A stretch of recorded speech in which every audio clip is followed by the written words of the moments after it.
ఇంతెందుకు, నీ ప్రభుత్వం వచ్చిన తర్వాత ఎన్టీఆర్ దించేసి నువ్వు వచ్చిన తర్వాత రాయలసీమలో ఎన్ని హత్యలు జరిగినాయి, దాని వెనక ఉన్నది ఎవరు? చంద్రబాబు. ఒక్కసారి నీకు ధైర్యం ఉంటే ఎంక్వైరీ వేయిస్తావా?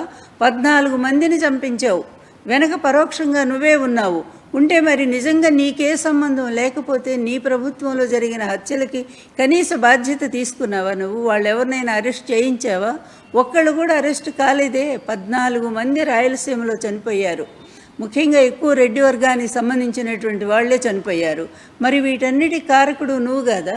ఈ విధంగా నీచమైనటువంటి అధికారం కోసం నీచమైన హత్యా రాజకీయాల్ని ప్రోత్సహించేటువంటి నువ్వు నిజంగా నిన్న జగన్ గారు చెప్పినట్టు వాళ్ళ తాతగారిని చంపినటువంటి వ్యక్తులకు నువ్వు ఆశ్రయం ఇచ్చావు. మళ్ళీ సిగ్గు లేదు మీకు? మీ ఎల్లో మీడియాకి నిన్న అతన్ని కూర్చోబెట్టి, ఆ పార్థసారథి అనుకుంటా, అతను కూర్చోబెట్టి మాట్లాడిస్తావా? అసలు ఏమన్నా ఎక్కడన్నా కొంచెమైన మానవత్వం అనేది మనిషికి ఉండాలి కదా.